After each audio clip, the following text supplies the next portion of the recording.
आपने ना सिर्फ अपनी शुभकामनाएं दी है, साथ ही हमारे से एक भरोसा, एक विश्वास भी कहीं ना कहीं आपने लेने का प्रयास किया है, जिस पर हम खरा उतरेंगे और जो भी हमारे दिए गए दायित्व हैं उनका निर्वाह हम पूरी निष्ठा से करेंगे।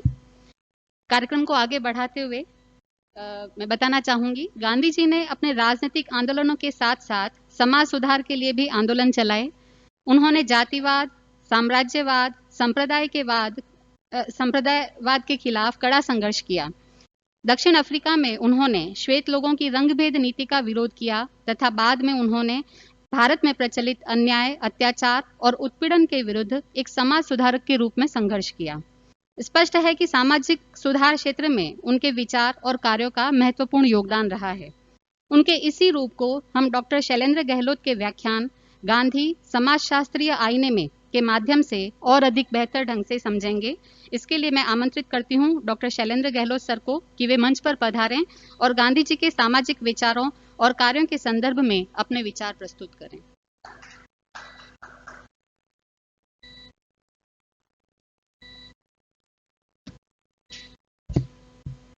धन्यवाद मैम। अटल।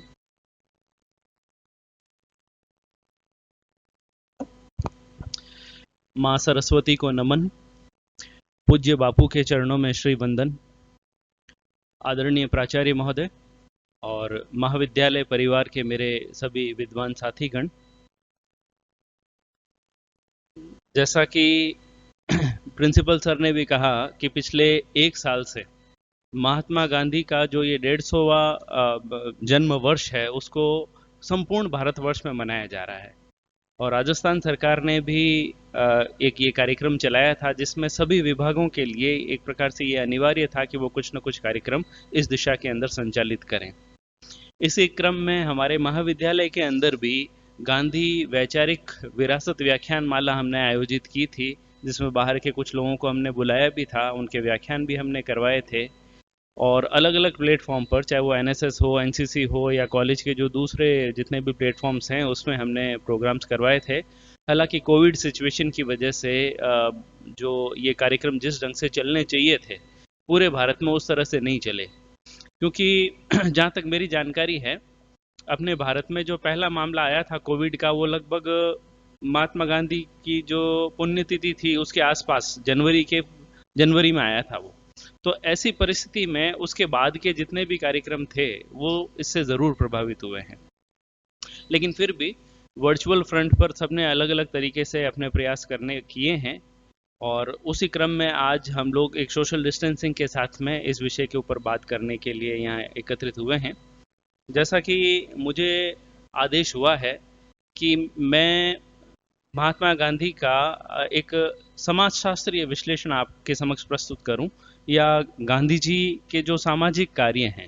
जैसा कि सुषमा जी ने कहा कि गांधी जी की जो एक पहचान है हमारे लिए, वो एक फ्रीडम फाइटर की पहचान है कि उन्होंने देश को आज़ादी दिलाई, लेकिन उसके साथ साथ हमारे समाज में, हमारे देश में जो व्याप्त बुराइयां थी, जो कमियां थी, उनको दूर करने के लिए भी गांधी जी ने सतत रूप से प्रयास किए हैं। तो उस दृष्टिकोण से गांधी न केवल एक सोशल थिंकर हैं, गांधी पॉलिटिकल थिंकर भी है, इकोनॉमिकल थिंकर भी है, एक रिफॉर्मर भी हैं। तो इसलिए गांधी जी के विचारों को, उनके कृतित्व को, उनके व्यक्तित्व को अलग करके नहीं देखा जा सकता।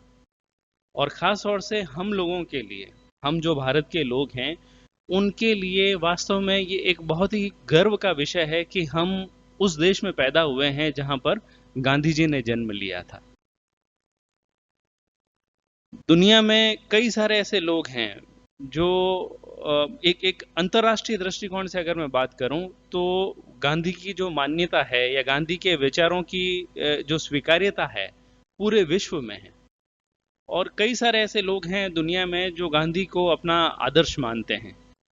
आपने स्टीव जॉब्स के बारे में सुना होगा, जो एप्पल के को फाउंडर हैं। वो गांधी जी से इतना प्रभावित थे कि वो चश्मा वैसा गोल फ्रेम का लगाते थे ताकि वो भी गांधी की तरह दिखें। अल्बर्ट आइंस्टीन, फेमस साइंटिस्ट, वो गांधी जी से कई बार मिले थे अपने जीवन में, और वो गांधी जी के व्यक्तित्व से इतना ज़्यादा प्रभावित हुए थे कि उन्होंने यहाँ तक कहा कि आने वाली पीढ़ियां ये विश्वास ही शायद कर पाएगी कि एक हार्ड मास, रक्त से संचालित होने वाला एक ऐसा व्यक्ति इस धरती पर चला करता था। और भी कई सारे लोग हैं, इवन जो मार्टिन लूथर किंग है, जब 1959 में वो राजघाट पर महात्मा गांधी की समाधि पर गए तो उनकी आंखों से आंसू बह निकले थे, महात्मा गांधी के जो वो रंगभेद की नीति या रंगभेद के विरोध में जो उन्होंने कार्य किया उसको याद करते हुए। अभी कुछ वर्ष पहले बराक ओबामा ने भी ये बात कही थी कि अभी ये बिल्कुल करेक्ट टाइम है, न केवल अमेरिका के लिए बल्कि पूरी दुनिया के लिए, कि लोग महात्मा गांधी के आदर्शों को अपनाएं, उनके द्वारा दिखाए हुए मार्ग का अनुसरण करें। यानी कि आज का जो युग है उसमें भी गांधी के विचारों की जो प्रासंगिकता है वो उतनी ही महत्वपूर्ण है, बल्कि ज्यादा है। लेकिन ये हमारे देश का तो खैर दुर्भाग्य है कि हमारे देश में कई सारे ऐसे लोग, कई सारी ऐसी मान्यताएं धीरे धीरे विकसित हो रही है जो कहीं न कहीं गांधी के विचारों के विरोध में चलती है। इवन गांधी के हत्यारे को भी जस्टिफाई करने की कोशिश की जाती है, उसका मंदिर बनाने की बात होती है, या गांधी की हत्या उसने क्यों की, लोग उसके समर्थन में खड़े होने की बात करते हैं। गांधी जैसा एक ऐसा व्यक्तित्व जो कि हमेशा अपने सिद्धांतों पर अडिग रहता था, उनके दृढ़ निश्चय के बारे में, उनके उपवास के बारे में, उनके अनशन के बारे में हम लोग जानते हैं। लेकिन फिर भी अधिकांश लोग आने वाली पीढ़ियों को भी क्या सिखाते हैं? मजबूरी का नाम महात्मा गांधी, जबकि वो व्यक्ति मजबूती का नाम है, मजबूती का नाम महात्मा गांधी है। लेकिन हमारे देश में इस तरह की चीजें विमर्श के नाम पर गांधी विरोधी विचार हैं उनको प्रश्रय दिया जाता है, आश्रय दिया जाता है कि भाई ये तो एक डिस्कशन है, डिस्कशन में हर तरह की बात होनी चाहिए। लेकिन वास्तविकता यह है कि कुछ पर्टिकुलर विचारधाराएं, कुछ पर्टिकुलर लोग इस देश के धीरे धीरे गांधी को समाप्त करने का एक कुत्सित प्रयास कर रहे हैं, जो हालांकि कभी कामयाब नहीं होगा, क्योंकि गांधी एक इंटरनेशनल पर्सनैलिटी बन चुके हैं। तो ये समय हम लोगों के लिए गर्व करने का है कि यहाँ गांधी पैदा हुए हैं, जिस देश में हम भी पैदा हुए हैं। ये एक बहुत बड़ी बात है। महात्मा गांधी के जो सामाजिक विचार हैं, अगर हम उनकी बात करें, हालांकि इसमें मैं आपसे ये कहना चाहूँगा कि सामाजिक विचारों से आप लोग भली भांति परिचित हैं। मैं ऐसा कोई दावा नहीं करता कि भाई मैंने समाजशास्त्र थोड़ा पढ़ा है या मैं पढ़ाता हूँ तो मैं कोई बहुत ही मौलिक और बहुत ही विशिष्ट, कोई बहुत ही नवीन बात आप लोगों के आगे रखूँगा, क्योंकि गांधी को जितना मैंने पढ़ा है, हो सकता है आपने उससे ज़्यादा भी पढ़ा हो, या गांधी के ऊपर जो व्याख्यान होते हैं वो आप लोगों ने भी सुने हैं जिस प्रकार मैंने सुने हैं। तो कई सारी ऐसी चीज़ें ही आपको सुनने और जानने को मिलेगी यहाँ पर मेरे द्वारा, जो आपने शायद पहले से सुन रखी हैं। लेकिन फिर भी मैं कोशिश करता हूँ जितना कुछ मैं जानता हूँ उसके बारे में बात करने के लिए। देखिए, गांधी जी का जो जीवन है या गांधीयन जो फिलॉसफी है, उसमें आपने देखा होगा सत्याग्रह, सर्वधर्म, सर्वोदय, समभाव, इस प्रकार के विचार गांधी की पहचान है। तो गांधी हमेशा पूरे समाज को, पूरे राष्ट्र को एक साथ लेकर के चलते हैं। यहां तक कि जब गांधी के फ्रीडम स्ट्रगल की अपन बात करते हैं, उनके बारे में एक, जैसा मैंने कहा कि भाई उनको एक फ्रीडम फाइटर के रूप में हम जानते हैं कि भाई उन्होंने जो है सत्याग्रह के द्वारा, असहयोग के द्वारा, अहिंसा के द्वारा देश को आजादी दिलाई। लेकिन साथ ही भारत गुलाम क्यों हुआ, उसको लेकर के गांधी जी का कॉन्सेप्ट बिल्कुल क्लियर था। गांधी जी इस बात को बिल्कुल अच्छे से मानते थे कि कुछ मुट्ठी भर अंग्रेज हमारे देश में आए और उन्होंने हमारे देश के ऊपर अपना आधिपत्य कर लिया। उसका कारण क्या है? उसका कारण था इस देश में व्याप्त जो विषमताएं हैं, इस देश में व्याप्त जो असमानताएं हैं, उसने कहीं न कहीं इस देश को कमजोर किया।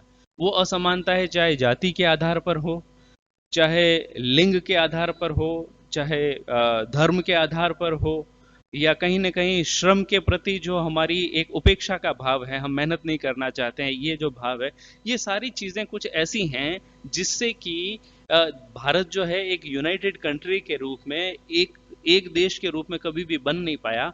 और अंग्रेजों ने इस स्थिति को बहुत अच्छे से एक्सप्लॉइट करते हुए जो है उन्होंने भारत के ऊपर अधिकार किया। तो भारत की स्वाधीनता के लिए जो ये संग्राम चला, गांधी जी ने साथ ही साथ इस बात के लिए भी ये विश्वास हमेशा कायम रखा कि जब तक ये बुराइयां दूर नहीं होगी, जो ये व्याप्त विषमताएं और असमानताएं हैं, ये अगर दूर नहीं होंगी तो भारत कभी भी आजाद नहीं हो पाएगा। यानी कि ये बुराइयां, ये विषमताएं दूर होना, it's like a pre requisite, एक पूर्व आवश्यकता है देश को आजाद कराने से पहले की। तो अपने फ्रीडम स्ट्रगल के साथ साथ उन्होंने ये वाला मूवमेंट भी साथ ही साथ जारी रखा, जैसा कि अभी सुषमा जी ने भी उल्लेख किया था। गांधी जी के जीवन का जो प्रभाव है वो आज के भी कई प्रकार के कानून, हमारे संविधान या उसके बाद में गांधी जी के जीवन के बाद में जो निर्मित हुई संस्थाएं हैं उनमें भी देखा जा रहा है। ये एक अच्छी बात है। जैसे राष्ट्रीय सेवा योजना है। राष्ट्रीय सेवा योजना ये भी पूरी तरह से महात्मा गांधी के सिद्धांतों, महात्मा गांधी के सपनों, महात्मा गांधी के सोच को एक साकार रूप प्रदान करने के लिए ही प्रारंभ की गई।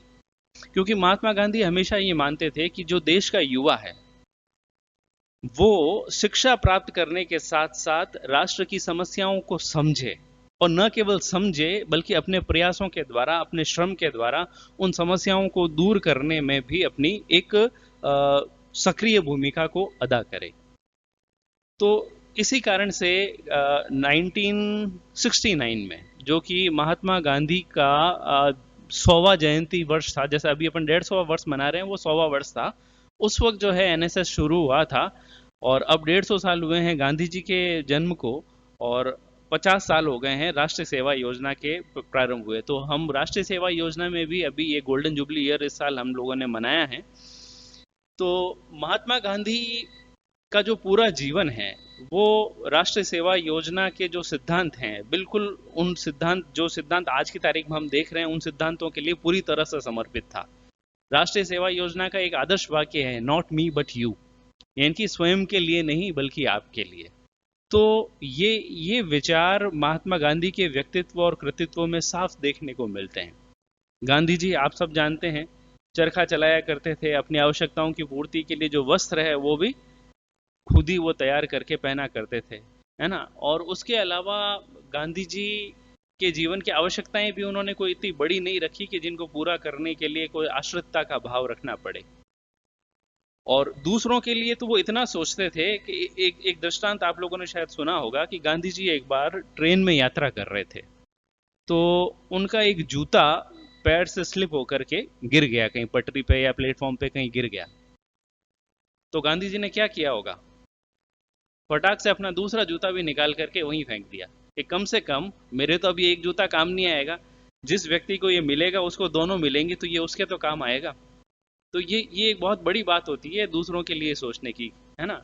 हम में से आम व्यक्ति जो होते हैं वो तो ये सोचते हैं इतना पसंद से लिया था, ये 500 रुपए का नुकसान हो गया है ना। तो ये जो सोच होती है, ये जो विचार होते हैं, ये हर किसी के नहीं हो सकते।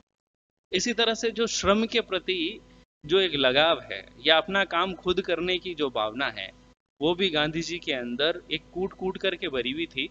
गांधी जी, जैसा कि हम जानते हैं कि विभिन्न प्रकार के आंदोलनों के हिसाब से कई जगहों पर यात्रा भी करते थे, कई जगह उनका प्रवास हुआ करता था। तो एक इसी तरह का एक उदाहरण मैंने कहीं से सुना है, मैंने किताब में नहीं पढ़ा तो मैं प्रमाणिक रूप से नहीं कह सकता, इट्स लाइक सुनी सुनाई बात है, लेकिन मैंने ऐसा सुना था किसी वक्ता के द्वारा कि एक बार गांधी जी कहीं पे ठहरे हुए थे, कहीं आंदोलन के हिसाब से कहीं अनशन उनका चल रहा था, तो उनके साथ में कई सारे सैकड़ों लोग जुड़े हुए थे। तो उन जब वो वहां पे लंबे समय तक उनका प्रवास रहा, तो जो डेली रूटीन की जो आवश्यकताएं थी उनको पूरा करने के लिए भी हर व्यक्ति अपना काम खुद करेगा। तो उसी क्रम में उन्होंने जो वहां पे जो शौचालय थे, उन शौचालयों को साफ करने के लिए उन्होंने एक एक तरह से टीम बना दी कि भाई ये 4 लोग एक दिन करेंगे, फिर अगले दिन ये 4 लोग करेंगे, फिर इस तरह से सब लोग मिलकर के काम करेंगे। ऐसा नहीं है कि कोई जो पर्टिकुलर जाति का व्यक्ति है वो ये काम करेगा, नहीं। तो गांधी जी के साथ में कस्तूरबा जी भी उस कैंप में शामिल थे। तो औरों की तरह कस्तूरबा जी की भी बारी आई कि भाई आज शौचालय साफ करने का जो है नंबर उनका है। तो हो सकता है कि शायद कस्तूरबा जी को थोड़ी सी सेलिब्रिटी वाली फीलिंग होगी, या उनके साथ में जो उनके टीम में दूसरे लोग थे उनका नहीं नहीं, आप तो गांधी जी के पत्नी हो, आप जो है ये काम क्यों करोगे, हम कर लेंगे, आप रहने दो। वो आराम से बैठ गए वो। और फिर जब ये बात गांधी जी को पता चली, गांधी जी बहुत ज़्यादा क्रोधित हुए। उन्होंने उसी वक्त कस्तूरबा जी को बुलाया और बुला करके कहा कि भाई ये क्या तरीका है।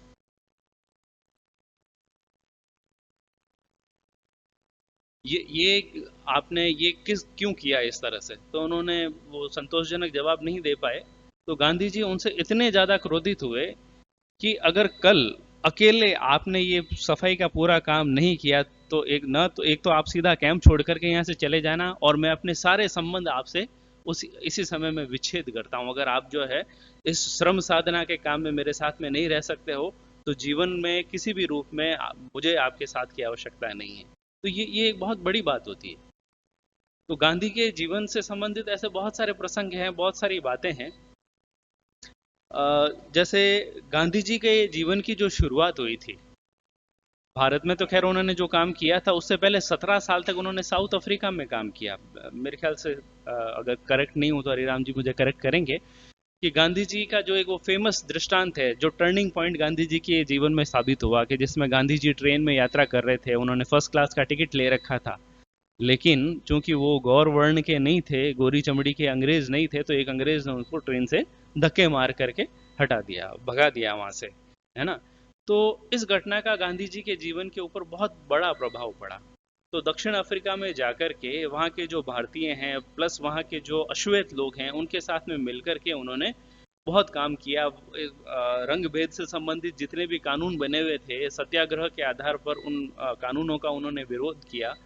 गांधी जी उस टाइम तक अच्छे खासे फेमस हो चुके थे। 17 सालों में गांधी जी की एक ख्याति हो चुकी थी कि ये एक जो है बड़ा लीडर हो सकता है। तो गांधी जी की ख्याति के बारे में सुनकर के ही ऐसा मैंने कहीं पढ़ा है कि गोपाल कृष्ण गोखले ने उनको बुलाया था कि आपकी जरूरत भारत में है। तो फिर गांधी जी जो है वो भारत में आए, और भारत में आकर के उन्होंने भारत की पहले स्टडी करी, भारत को उन्होंने समझा, भारत की समस्याओं के बारे में जाना, और उसके बाद में धीरे धीरे करके उन्होंने अपने कार्यों को आगे बढ़ाया।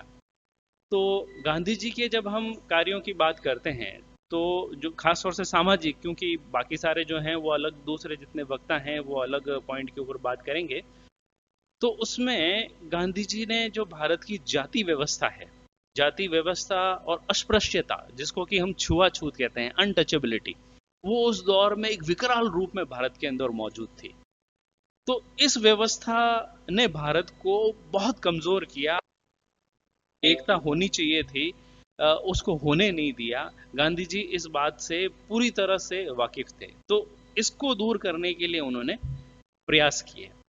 और गांधी जी ऐसा नहीं है कि जो है बाद में ही असहिष्णुता, सॉरी सॉरी छुआछूत या अनटचेबिलिटी की बात करने लगे थे। अपने बाल्यावस्था में भी एक इस प्रकार का प्रसंग है गांधी जी का, कि गांधी जी के पिताजी का एक बार कहीं पे ट्रांसफर हुआ था, किसी ने कोई फेयरवेल वगैरह कोई पार्टी रखी होगी, तो वहां पे मिठाई वितरण का कार्य गांधी जी को दिया गया कि भाई आप जो है मिठाई जितने भी गेस्ट आए हुए हैं उनको आप बांटे। तो गांधी जी के घर के पास में एक सफाई कर्मचारी रहता था, गांधी जी उसको बहुत पसंद करते थे।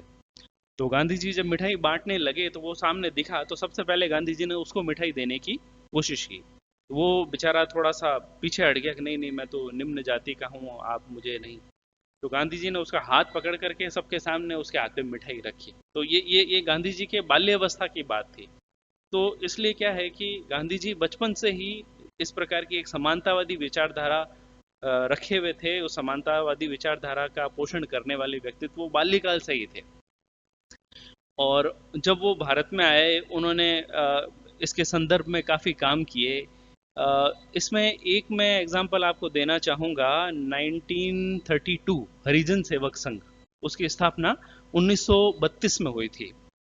तो हरिजन सेवक संघ जो है उसने दलितों की, खास तौर से जो अस्पृश्य जातियां हैं, निम्न जातियां हैं, हरिजन जातियां, हरिजन नाम भी गांधी जी ने ही दिया था, है ना।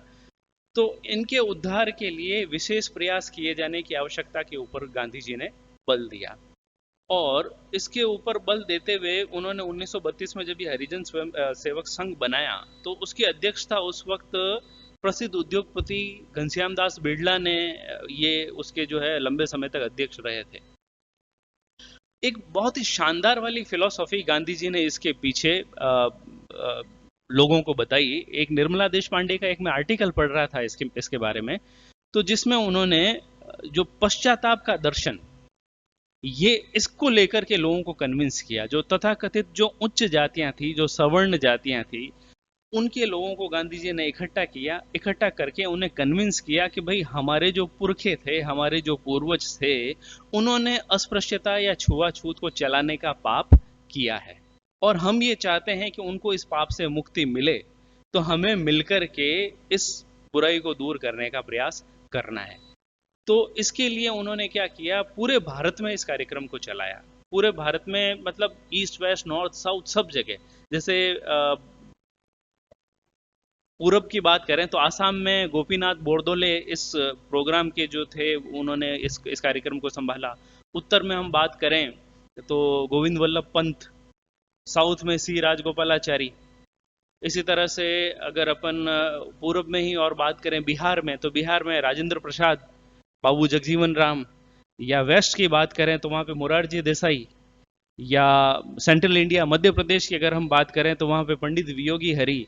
तो ऐसे लोगों को, जिसमें अधिकांश लोग जो थे वो सवर्ण जातियों से संबंधित थे, उन लोगों को ये वाला कार्यक्रम दिया कि आप इस कार्यक्रम के माध्यम से अछूतों का, दलितों के उद्धार के लिए आप काम करें। तो इस कार्यक्रम के तहत मेन एजेंडा यही था कि विद्यार्थियों को शिक्षा दी जाए, अच्छी क्वालिटी की शिक्षा दी जाए, उनके लिए छात्रावास बनाए जाएं, विद्यालय बनाए जाएं। पूरे भारत में इस प्रकार के विद्यालय बनाए गए, पूरे भारत में। और उन विद्यालयों को बनाने के लिए ऑब्वियसली कोई अंग्रेजी सरकार से या कहीं से कोई ग्रांट इन एड तो कुछ मिलता नहीं था, या अभी की तरह कोई वो बजट एलोकेशन तो होता नहीं था। तो जो पूंजीपति लोग थे उनसे चंदा लेकर के उन्होंने चलाया। तो अब आप देखिए कि जो सवर्ण जातियों के हैं, पूंजीपति लोग हैं, उनको कन्विंस करना कि आप जो है निम्न जातियों के लिए कार्य करें। और लोगों ने कार्य किया, गांधी जी के कहने पर उन्होंने कार्य किया। और इस प्रकार के विद्यालयों से कई सारे लोग निकल करके सामने आए, जो आगे चल करके प्रोफेसर बने, कोई डॉक्टर बने, बड़े राजनेता बने, इंजीनियर बने, बहुत सारे ऐसे लोग थे। के.आर. नारायणन भी उनमें से एक थे। केरल का एक जो ये हरिजन सेवक केंद्र का जो ये सेवा केंद्र का एक हॉस्टल था, उसमें के.आर. नारायणन भी वहाँ के विद्यार्थी रहे हैं। और खुद के.आर. नारायणन ने एक बार कहा था कि अगर ये हरिजन सेवा केंद्र का अगर ये हॉस्टल नहीं होता तो आज मैं कुछ भी नहीं होता, शायद कहीं पे गायें चरा रहा होता मैं। तो ये एक बहुत बड़ी बात है, और ये सही मायने में एक बहुत बड़ा कंट्रीब्यूशन है। और आप मान करके चलिए, या आप सोच करके देखें कि ये कितना बड़ा कार्य होगा कि जो सवर्ण, कथित रूप से जो सवर्ण, जो उच्च जातियां हैं या जो पूंजीपति लोग हैं, उनको ये कह करके कन्विंस करना या उनको तैयार करना कि आप जो है निम्न वर्ग के लिए ये कार्य करेंगे, और वो काम सक्सेसफुली हो, पूरे भारत में हो, एक दो जगह में नहीं, पूरे भारत में हो। अगर आज की सरकारों से इसकी तुलना करके देखें तो आज अंबानी और अडानी को कोई ये कहे कि ये देश के पिछड़े हुए गरीब मजदूर लोग हैं, इनके लिए आपको ये काम करना है, शायद वो न तो कन्विंस करने की इच्छा शक्ति किसी में है, न वो कन्विंस होंगे, और न करना चाहते हैं। क्योंकि उनसे जो जो भी सत्ताधारी दल हैं वो ये चाहते हैं कि ये लोग हमको पॉलिटिकल फंडिंग करते रहें। उनको उल्टा ये मजदूर दिखा दिए जाते हैं, ये किसान दिखा दिए जाते हैं कि भाई हम तो अब इनको एमएसपी नहीं देंगे, आप मर्जी है जैसे इनका शोषण करना, आप और ये आराम से मजे करो अब। तो ये स्थितियां चल रही हैं। आज हम देश में देखते हैं कई प्रकार के आंदोलन होते हैं, उन आंदोलनों की कई बार उतनी सफलता भी प्राप्त नहीं होती उन आंदोलनों की। कि जैसे मान लीजिए कोई भी जाति है, कोई भी धर्म है, या गुर्जर आंदोलन है, या फिर अभी जो उदयपुर में और जो ये आंदोलन चल रहा है, लोग अपने समाज के लिए मांग करते हैं। जबकि गांधीयन फिलॉसफी क्या थी? नॉट मी बट यू, स्वयं के लिए नहीं बल्कि आपके लिए। उन्होंने निम्न जातियों के लिए, अछूतों के लिए, दलितों के उद्धार के लिए कार्य किया, लेकिन दूसरों के माध्यम से उन्होंने उस कार्य को बहुत अच्छी तरह से, तो ताकि उसमें विरोध की कहीं कोई समस्या ही नहीं थी। ऐसा नहीं था कि गांधी जी को कोई वोट बैंक बनाना था जो दलितों को अपने साथ में उन्होंने मिला लिया और नारे लगवाए और कुछ इस तरह के काम किए हों।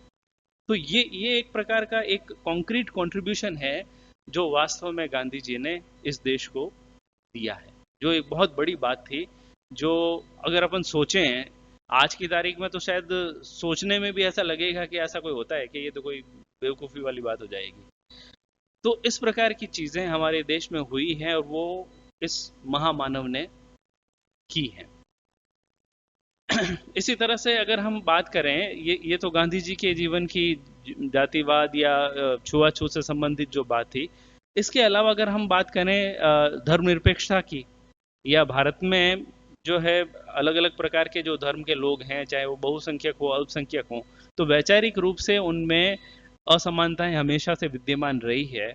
या धार्मिक जो भी उनके विचार हैं उनको लेकर के थोड़ा बहुत कॉन्फ्लिक्ट भी रहा है।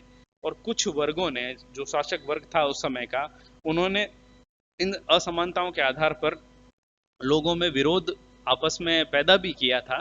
पर गांधी जी की हमेशा ये मान्यता थी कि जो माइनॉरिटीज हैं, जो अल्पसंख्यक हैं, उनके हितों का संरक्षण हमेशा होना चाहिए।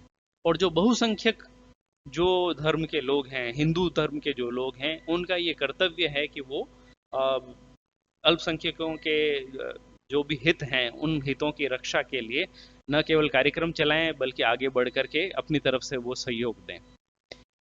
खिलाफत आंदोलन को भी गांधी जी ने अपना सपोर्ट किया था। गांधी जी के जो सत्याग्रह के जो मूवमेंट थे उसमें वो चला करके महिलाओं को अपने साथ में जोड़ते थे, अल्पसंख्यकों को अपने साथ में जोड़ते थे।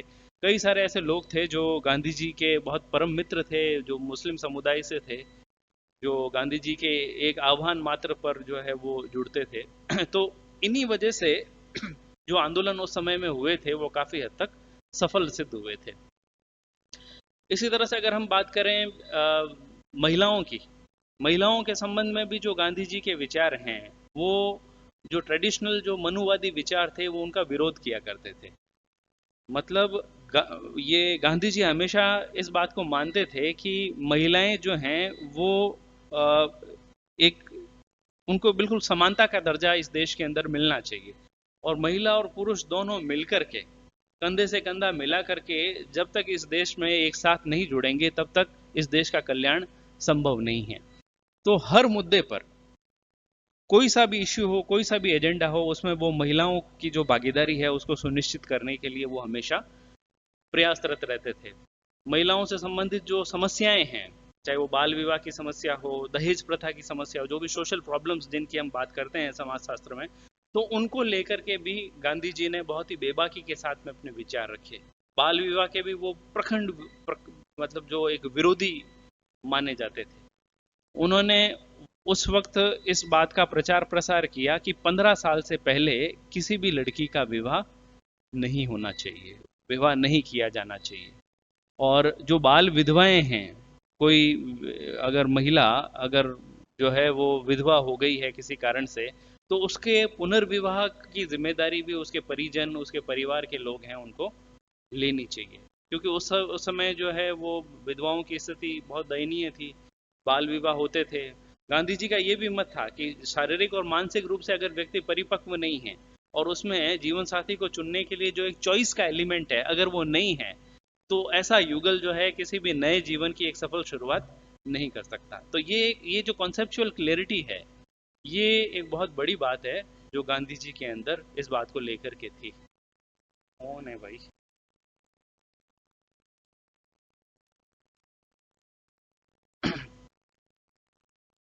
एजुकेशन की अगर अपन बात करें तो एजुकेशन को लेकर के भी गांधी जी का ये मानना था कि भारत तब तक विकसित नहीं हो सकता।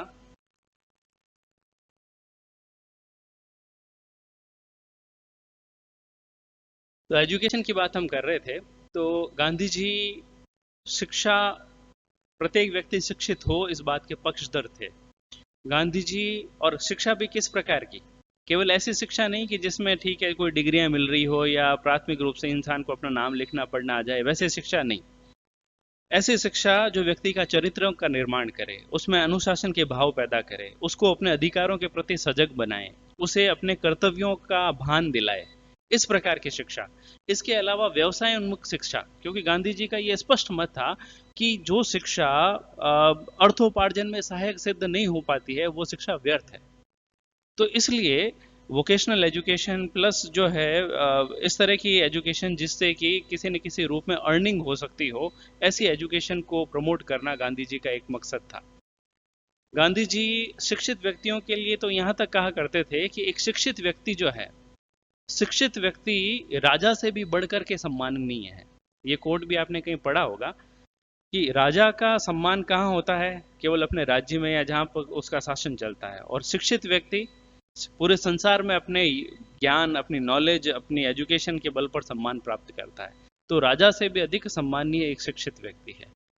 तो एजुकेशन को लेकर के भी गांधी जी का प्रयास हमेशा से रहा है। जो मैंने एक एग्जांपल आपको पहले दिया था हरिजन सेवक केंद्र के जो विद्यालय हैं, उसके अलावा भी महिलाओं की शिक्षा के बारे में और बच्चे जो हैं वो स्कूल सुनिश्चित जाएं, ये सुनिश्चित करना भी गांधी जी ने हमेशा इस बात का प्रयास किया है। और एजुकेशन का जो मीडियम है, भाषा के बारे में तो जो भाषा से संबंधित हमारे साथी हैं बात करेंगे गांधी के योगदान के बारे में, लेकिन एजुकेशन का जो मीडियम है, खास तौर से प्राइमरी एजुकेशन का, 7वीं तक अंग्रेजी पढ़ाने के बिल्कुल पक्षधर नहीं थे गांधी जी। उनका ये मानना था 7th स्टैंडर्ड तक बच्चा अपनी जो स्थानीय भाषा है या हिंदी भाषा है उसके अंदर एजुकेशन को ग्रहण करे, ताकि क्या है कि नहीं तो शुरू में ही अगर मान लो उसके इंग्लिश के गोले उसके ऊपर दाग दिए जाएंगे तो हो सकता है कि वो पढ़ाई छोड़ करके साइड में कहीं बैठ जाएगा। तो इसलिए क्या है कि एजुकेशन को लेकर के भी गांधी जी के जो विचार थे वो बिल्कुल क्लियर थे। चाहे वो ग्रामीण पुनर्निर्माण की अगर अपन बात कर लें, ग्रामीण पुनर्निर्माण के संदर्भ में भी गांधी जी की जो बात है, राजनीति विज्ञान में हालांकि हरिराम जी डिटेल से इसके बारे में डिस्कस करेंगे।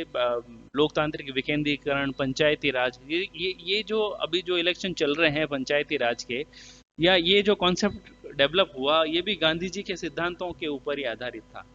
गांधी जी हमेशा ये चाहते थे कि गांव जो है वो सशक्त बने, आत्मनिर्भर बने, प्रशासन जो है वो गांवों के पास में हो, अपने संदर्भ में निर्णय लेने की शक्ति गांव के लोगों के पास में हो, स्थानीय सरकार हो वहां की।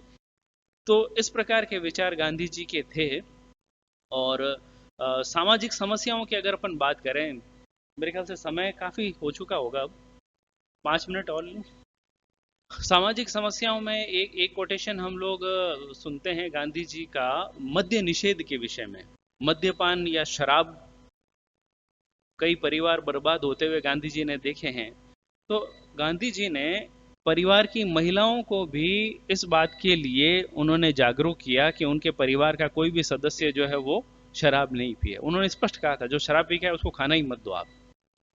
और शराब के बारे में जो गांधी जी के विचार थे, गांधी जी ने एक जगह कहीं लिखा है कि लाल पानी की ओर लपकना दहकती हुई अग्नि में लपकने से भी अधिक घातक है। लाल पानी मतलब शराब, कि लाल पानी की ओर लपकना दहकती हुई अग्नि में लपकने से भी अधिक घातक है, क्योंकि द्वितीय क्रिया मतलब अग्नि में लपकने, द्वितीय क्रिया में लपकने से तो क्या होता है, केवल शरीर का नाश होता है, और प्रथम क्रिया शराब की ओर लपकने से शरीर और आत्मा दोनों का नाश होता है।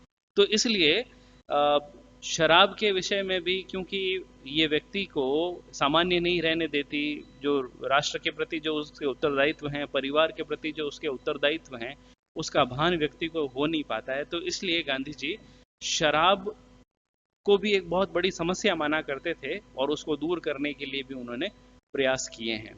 तो कुछ बातें मैंने आपके समक्ष रखी हैं, और अधिकांश बातें जैसा कि मैंने आपको कहा कि आपको पहले से पता ही होंगी, लेकिन मित्रों के साथ में रूबरू होकर के बात करना अच्छा लगता है। तो इसी के साथ मैं अपनी वाणी को विराम देता हूँ। धन्यवाद।